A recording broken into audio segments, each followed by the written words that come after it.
Welcome to this first masterclass in a series of masterclasses which are really promoting the impact activator. This first one is called The Secret to Becoming a Confident Facilitator. And I think it had a really long title like and work with any population you like and get the result you want or something. But it was too long for me to remember. So that was the first problem. And I'm going to tell you up front that I am really nervous. And I've done hundreds of groups. I have been on like thousands of events online. I've spoken on stages around the world. I've stood up in front of hairy, scary men in prison. And yet here I am with this lovely little beautiful group. I'm nervous. Can you believe it? But in a way, that is exactly what I want to talk about, because being nervous isn't something that has to stop you. So for those of you who don't know, I am Jacqueline Hollows, or also known as Mama J, which was a nickname given to me by the lads that I worked with in prison, and it ended up sticking. So I'm known by people outside of that community now by that name. And I met the principals over 13 years ago. I also started working in community groups and eventually prison 12 years ago. So I've ended up doing lots of different things. I've also worked with professionals, I've worked in businesses, I've worked in all sorts of different situations. And what happened was the end of my social enterprise came about. So in 2020, really, COVID killed Beyond Recovery, because all the contracts that we had to roll out to the Southwest prisons and so on, they all disappeared. And all the relationships we'd built up with violence reduction units, etc., that all disappeared. And for a while, we pivoted. We did distance learning programs. We've got activity packs in lots of prisons. I started coaching people, and then eventually in 22 started working in communities and working with community groups. And all through this time, I've published a book, get crowdfunding, get private funding, get grant funding, etc. But my heart was in the prison system. And no matter how much I did love the people that I was working with, I just couldn't quite get traction again after COVID. And I kept trying different things and doing different things. And eventually last year, I realized that that's done. You know, when something's done and you just don't want to let it go. Well, that was done. And I thought, well, what next? What next? And I couldn't see what next. And in later conversations, we'll talk about that balance. But in a way, I had to have the confidence to close the business and leap into the unknown, because the Beyond Recovery had become my identity. It was like who I am, and everyone knows me as the prison lady, and you know, all of this. And I did have lots of thoughts about, well, who will I be? I'll be nobody without it. So that kept me stuck. And then some magical things happened that helped me realize it's time to let go and to see what next. And I absolutely couldn't see what next while I was still there, even though now it seems really obvious. So I decided to close the business at the beginning of December. Loads of opportunities occurred, which were great, including being offered to have my own TV show on a new spiritual metaphysical streaming channel, which is very exciting. lots and lots of opportunities occurred, and I thought, okay, well, I'll just feel my way forward and I'll see. And in January, we did the wind-up procedure, and Beyond Recovery was finally closed on the 30th of January. And I went to Denmark, as it happens, to run a Take Inspired Action workshop, 2 days, which I love doing. It's now a yearly event. And I thought, well, I'll just do coaching and I'll just charge bucket loads of money, because like other people do that, don't they? So why not do that? And I actually got myself to feel quite comfortable with that. Even though I've always said I don't like the way that the 3 principles or any transformative understanding is not accessible. I thought, oh, well, maybe I've done my time, maybe this is it and I've done my time. And so I thought, well, I'll start coaching with people and I'll charge bucket loads of money, and then, everybody gains, right? And it seemed like a good plan. And then I woke up in the middle of the night with a bolt of lightning and thought, actually, why don't I help people by teaching them what I know? And I've been doing this work for a long time.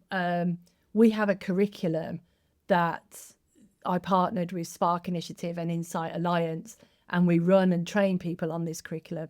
I've trained, I can't remember how many facilitators I've trained, so many facilitators, and they all go on to do amazing things, often in the social sector, because I tend to love working with socially minded entrepreneurs. And I thought, but I noticed that a lot of people do that program and then it becomes shelf help.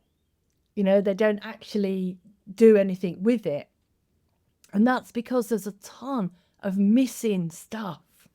There's a ton of things that you don't necessarily know: how to run a group, how to get funding, how to get in the door of a local organisation, how to speak about your transformation in a way that doesn't scare people off. There's so many things that actually I know about because for some lucky reason I leap in first and then don't worry about the consequences. I thought, well, I could help people with that. That's what I want to do. So I've set up the Impact Activator, and that's what I'm going to be talking to you later on. But first of all, let's talk about confidence. What would help you have more confidence right now? What could I give you today that you would have more confidence? Joe says, knowing how to explain things that I know in a way that others can easily understand. Yeah, that is a key one. We also had in the survey feeling like I want to look a different way, like not being confident with how I look, understanding what I'm there for and how to get it across. And we also have not feeling ready and not really knowing what to do. A lot of what ifs. What if people don't like me? What if no one turns up? What if it goes wrong? What if I say the wrong thing? And from someone as well, we had, what if I hurt someone? What if what I'm sharing actually harms them? Resting in resilience myself. So feeling your own resilience, Suzanne, is that what you mean? Yeah. So really sort of being grounded in that. That would make you feel more confident. Okay, I'm going to tell you right now, I'm not going to say, even though it is, I'm not going to say it comes from inside. Get on with it. You may have heard me speak before when I said that when I started working in prison, I asked a close colleague, how do I write a business case? And that colleague said, trust your wisdom. And I thought it was such a terrible answer. If I could trust my wisdom, I would just do that, wouldn't I? But in actual fact, it turned out to be the best answer because I was thrown back on my own resources. I had to figure it out. And my wisdom said, ask your contacts what's in a business case, because I didn't know what a business case was. So there is that element, and that will be throughout these masterclasses, and of course we'll talk about more of that in the program. But I also want to be very practical with you and help you move that line, move along that line, if you like. So I'm going to share 2 secrets later on. I'm excited about that. And I'm also going to hopefully share things that can resonate and help you. So if anything that I'm sharing you pop or something occurs to you, do put it in the chat so that I can see if it's helping people. First of all, as I mentioned to you at the beginning, I was nervous. I'm not actually nervous now. I'm slightly more buzzy than I would like to be. I'd like to be a little calmer, slightly more buzzy, but I'm not nervous anymore. And isn't that amazing? Because I had nightmares. I had lots of worries. I had a tech issues this morning that I just couldn't figure out. Oh, I did figure out because I see people are here, so that's good. And I was really, really nervous, more nervous than standing in front of, I've spoken on a stage in front of 1,000 people. And it reminded me of then. I was just as nervous, if not more nervous. No idea why. Like none of you look like you're going to bite or shout at me, or tell me off. That's what the mind does, right? You're unsure. You're unsure of, you're in the unknown. You're in the unknown. So quite naturally, you're going to have stuff's going to happen in your head. And I think one of the ways is not taking that too seriously, is just saying, yeah, I'm nervous. I know some people say, oh, some nerves is a good thing. I don't even agree with that. I just think you just get nervous and you don't get unnervous until you've done it. And then those nerves go away because you're not really thinking about what you're nervous about while you're performing. So you can't maintain that level of nerves. You may have heard this story, but when I first started, before I started working in prison, I did one-to-one coaching. That's all I did. And that's all I thought I could do. I thought I can't run groups. There's absolutely no way I can run groups. Like I thought I can't do public speaking. And I met with someone and she said, no, you'd be terrible. You'd be terrible at groups. You don't run groups. Thanks very much. So that was helpful. And then somebody I knew, there's a thing in recovery called Smart Recovery. And it's a program. It's sort of like a CBT based program. And he was running Smart Recovery programs in a prison in Birmingham. And I'd been working with a lot of people in addiction at that time. I'd been volunteering in a community. And he invited me along, said, do you want to come along and see how SMART works?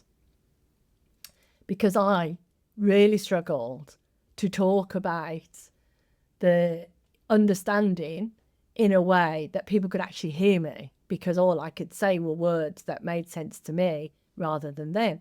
So he said, well, come along and see how SMART groups work. So I thought, well, why not? So that was my first prison. I went in. We were met at the gate in Birmingham prison at the time, because it's a higher category prison. They take everything off you. They search you. You get a pat down. You're already like freaking out before you walk in the door because You think, what about if I've got something on me or whatever? And the guy came and got us, and he walked us to where it was. And I just kept thinking, what about if people speak to me? And what, what am I meant to do? And I had no idea. And of course, now that seems silly, because now I know they're just human beings. You just say, if they say hello, you say hello back, right? But at the time, because I was so scared, I didn't know.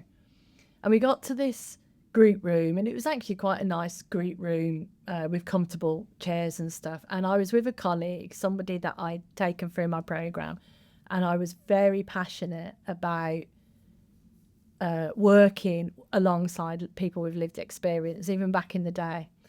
And all these guys came in, about 15 guys came in one by one, and we were just sat around chatting, talking about stuff, talking about, whatever came to mind, listening. And time passed, and time passed. And eventually the escort said, I don't think so-and-so's coming. And I said, oh, well, we've it's been really nice to meet you. And he said, oh, no, you can run the group. And I went, well, tell us about the 3 principles, he said. And in the moment, I thought, I can't run a group. I don't know how to run a group. I have no idea what I'm meant to be doing. But I was on the spot, and there were 15 men looking at me and waiting for me to say something, and my colleague. And then it occurred to me, you just really could carry on doing what you're doing. Just talking to people and listening. And so that's what I did. Now, I don't remember what I shared in that group, but I just thought of it as, oh, it's just the lads. I can just carry on sharing. And then things occurred to me to share with them and to talk to them about. And then at the end of the group, we got this really good feedback of, oh, yeah, I realise now, miss, and I've got this, and people had insights, which I didn't even know what an insight was. So we came out of that group, and I was literally dancing, going, I can run groups, which I previously thought I couldn't. And I thought, well, what's all that about? Now, is it because I was thrown in the deep end and I didn't have a choice? Is it that? And I kept thinking of all of these things. And I realised my mind was coming up with trying to rationalise it, trying to give me a reason to pin it onto. But in actual fact, it was just that in one state of consciousness, I thought I couldn't run groups. And in the next, I could, and I was. And that transition happened seamlessly. And I see that in everything. I don't know how to write a business case. I don't know how to do public speaking. I don't know how to write a book. In one state of mind, you can't. You can't, because all you can see is the barriers, the boundaries, the limitations. And in a different state of mind, you're not even thinking about that. So it looks like, well, I'll just do this. What I would say is the next step. So the next step occurred to me, just speak to them like you have been. And then, of course, my mind settled down. And when your mind settled down, you get more. It never doesn't work. Explaining how our inner experience isn't understood in the classical way of information, and the understanding of that classical information as we understand it through words, are only a smaller bit of our inner experience. Joe says, I had a similar moment of clarity the other day when I realised that I do difficult and new things all the time in a different area of my life. Absolutely. Yeah, brilliant. Brilliant. That reminds me of when I was running for a while, and during one of these runs, it was like a couch to 5K thing. And during one of the runs was really difficult. I think they moved you from like a 30-second run to, I think it was a 3-minute run or something. And I was running thinking, I literally can't do this. Like, it's impossible. I can't do it. My legs hurt. I'm too big. This hurts. That hurts. You know, it's like, this isn't, I'm too old, etc. And it popped into my mind, but you've done hard. And I thought, oh yeah, I have done hard. And I was still running. I was thinking of all the hard things that I've done and how I can do hard and get through it. And then I realized, okay, yeah, it's the same thing. It's always the same thing. Just being in the moment and going with the flow. Love that, Jenny. Yeah, yeah. Sometimes that's exactly it. That's exactly what you need to do. Be in the moment and go with the flow. Oh, thank you, Suzanne. I love listening to your authenticity. Thank you. Yeah, it's a funny thing, authenticity, because I do some meditation type courses and stuff for an app called Insight Timer. And the people that come to me from there always say, how do you be so authentic? And I always go, I don't know. I'm just doing me. I think there's a really good point there, though, because what's really resonating with what you've said is when we think we have to be something, that gets in the way of confidence. When we think we have to know everything, that gets in the way of confidence. When we think we have to look a certain way, that gets in the way of confidence, because confidence is an inside job, but it's not you get confidence. I think it's more like you take no notice of all of that. And as much as possible, be yourself. Talk about the one thing that you know, and be in the moment and see what next. And you get lost. You always get lost. So even someone with a lot of experience, myself, and I've seen, you know, teachers with 40 odd years experience get lost. And that's okay, because part of being human is getting lost. And actually what you're demonstrating when you get lost and you don't mind and you just find yourself again is you're demonstrating to your audience that that's okay for them to do that.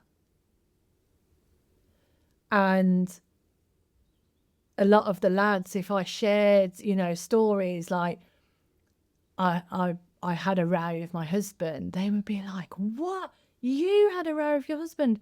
Surely not. You know, surely you walk around on clouds all the time and angel wings holding you up or something. I was like, no, of course not. Of course I have human responses. And Derek told me that why he liked me sharing those things was because that meant that he didn't have to be perfect. So you're giving your audience permission to be human and not be perfect and not have to think they have to be a certain way.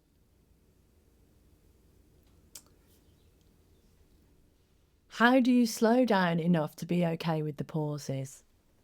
Really good question.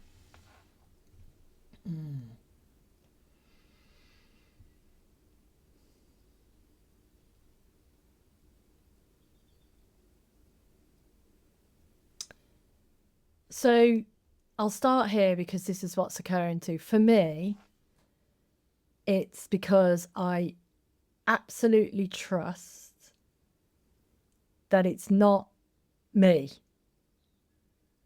So if I'm busy, I can tell that I'm busy, and I know that the answers aren't going to come from there. And so I'm able to like comfort myself with, if I slow myself down, I'll be able to hear better answers or different answers, or even nothing, which is also okay. The second thing that occurs to me is I realized that when I'm facing resistance or questions or noise from the audience, I mean, obviously you've been amazing, but if you've worked in prison, you can work with a tough crowd. I realized that when I'm not grounded, if you like, or when I'm not quiet enough in my head, that's when they will get more noisy. And I realized the correlation between me, for instance, trying to teach a concept. So if I try to teach a concept to somebody and I haven't embodied it myself, I get very intellectual. And I still do this, and it's okay to do that. But you get intellectual, and you get to feel when you're coming from your intellect and when you're coming from your heart. And the more you practice that, the more sensitive you get to that. So you just notice and drop back out and go, oh, okay, hang on a second. Take a breath, or do whatever you need to do to slow yourself down. But it's because I really saw the correlation between how people were responding and how I was. Because actually, it's the feeling that you come from that helps people. To Moss's point, you can't intellectually explain what you know in here. But what you can do is you can come from that feeling, and then the words that you're using, they're almost just framework. They're just words, and they almost don't matter. Of course, one of the things that we do on the program is learn to simplify that as much as possible. But your feeling does the work for you. And if you see that, even a little bit, you go back to the feeling every time. And you notice. So this is whether you're running a group or in front of, someone who you want to get a contract from, or even writing a bid, or in a one-to-one session, or anything on the stage. It's the feeling that you want to be working on first. So I've done a lot of work for this masterclass because I really, really wanted it to be valuable. But part of the work was getting quiet, was getting up early, getting the stuff done, sorting out the technical issues, putting the lights on, all the stuff. But then taking time out for myself to just be with my husband, breathe, stroke the cats, just taking time, whatever you find your quiet. And another thing came to mind as well, which was, as much as you can, start to notice that you're not the expert, that it's the other people or person who has the answers. And that is probably, I should have put that in the secrets, because that's probably the most helpful thing I've ever learned. And I go back to that. So if I'm struggling, someone seems like they're not getting it, or they're agitated, or they're kicking off, or they're resisting, I look at me, because I get caught up with that, like trying to persuade or trying to convince. But then I look at me and go, oh, what am I not seeing about them? Where am I thinking, oh, you know, there's no chance of them getting it or whatever. I mean, I'm not usually that judgmental, but, you know, sometimes it happens. And if I absolutely can see that, even a little bit, but as much as possible, keep looking at that, it takes up so much pressure because you don't have to have the answer. And you know that trust, somehow they feel that trust. You knowing that they've got it, they feel that, if you really know that. So that would be the direction. I love that your mind is blank, Suzanne. That's amazing. That feels like job done. The secrets. Shared some of them already, but here are my top 3. The number 1 secret that I wanted to share with you is it's experience. You get confident by doing it. There is no way around that. And it applies in every single facet. You can plan and plot and prepare and do courses and everything else, but until you do it, you cannot get past some of those barriers, because there's a step and there's a mindset and there's a thought beyond the step of doing it, and there's just no way around it. So if you're a person who likes to prepare, and there's different ways of doing that, and all of them are right, so you don't have to do it my way. I'm a jump in and try it type of a gal, but you might like a lot of preparation and like to think things through, and that's all okay, and everything in between. But at some point you have to do it, and you never feel ready. It doesn't matter how much prep you do, you never feel ready. So forget that and do it. Take the step, try the thing, and think of it as it's an experiment. I'm doing this one because one of the things we do is we expect things to go well first time, and it isn't going to happen. So accept that. It might not go well first time, second time, third time, fifth time, but with resilience and practice and doing it, you learn. You learn stuff you can't learn from a book or from a YouTube. So that's number 1. But when I was reflecting on it, 2 other things came to mind that could be valuable. The second one is don't overcomplicate it. I think that we spend a lot of time thinking about all the bells and whistles instead of the one thing that we want to share, the one message. Me too. I'm guilty of that too. So just don't overcomplicate it. Keep it as simple as possible and do it. And the third secret, it sounds a bit harsh. Are you ready? Okay. The third secret is stop thinking about yourself. It's not about you. And that's where we go.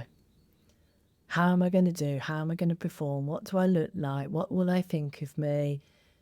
Will I fail? Blah, blah, blah, blah, blah, blah. We all do it. It's perfectly human and innocent. So there's no blame or judgment here. But just stop it. Because ultimately, you have something to share that could save someone's life, that could transform someone's life, that could change someone's life for the better. You have something to share. It's not about you. It's about sharing that message for them in whatever way you do that. And there are a myriad ways of doing that.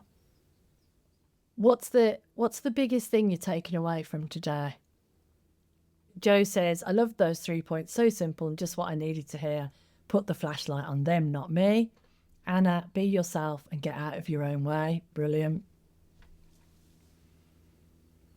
In a really simple form, drop down, look outwards. Nice, Claire. It's okay to be you. 100%. 100%. It's more than okay. You're amazing. You're amazing. You may not see that, but you are amazing. And there's only one of you. So be you. Stop putting perfection on having to have it right. I know there's no right and wrong. Yeah. Brilliant. And that comes from Jenny, who's achieved such a lot and done such a lot. And that's proof that it doesn't matter how much experience you've got or how many hard things you've got through, you still want to get it really right. Biggest thing is feeling I get of listening to your being so warm-hearted, and that makes me feel so comfortable. Ah, thank you. Well, I would love to see you in the Impact Accelerator.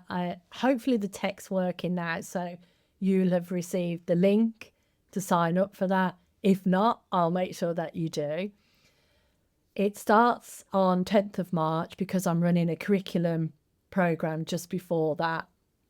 And one of the reasons I've set up the Impacts Accelerator is because I noticed that the people that we've trained on the curriculum sometimes then struggle to actually implement it. So I wanted a follow-on program that really gives people the nuts and bolts of what to do next, how to practice if you need to practice, how to get funding if you need to do that. Like literally, I want to share everything I've learned. It's a 60-day program. So from the 10th of March to the 8th of May, there'll be some sort of communication platform, which I haven't decided on yet, where I'll post a daily audio or a daily message to help you or have you think about things. There'll be Q&A, there'll be Zoom meetings, but the whole intention is to get you from where you are now to actually running groups or getting contracts or whatever it is that you want to do within the 60 days. So I want to share everything. I want to have as many people on this program as possible. I'm so excited about it. I'm just as excited about this as I was when I set up Beyond Recovery, because I want to activate you all and have you all doing what you want to do around the world, because, my friends, this breaks my heart. There are people out there who know this understanding and who are lost, and they don't know where to find help. And if we can activate people everywhere, they will know there will always be some place where it's accessible, and they can get the help that they need. Some of the lads don't come back to the Mama Day because they don't want to let me down. And so I want to activate many, many, many more people so that there is a space for people to come to anywhere in the world. Like the 12-step fellowship. You can be in any city, anywhere in the world, and you can find a meeting. I would like to have that done, and I can't do that. So I'm going to activate all of you to do that.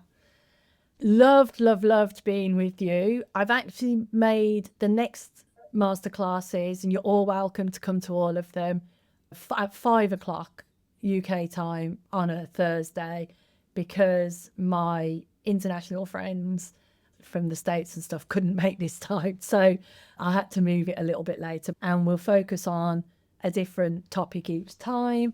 Next, how to talk about what you do and get results. So to your questions, how do I simplify it? How do I talk about it in a way that people can hear me?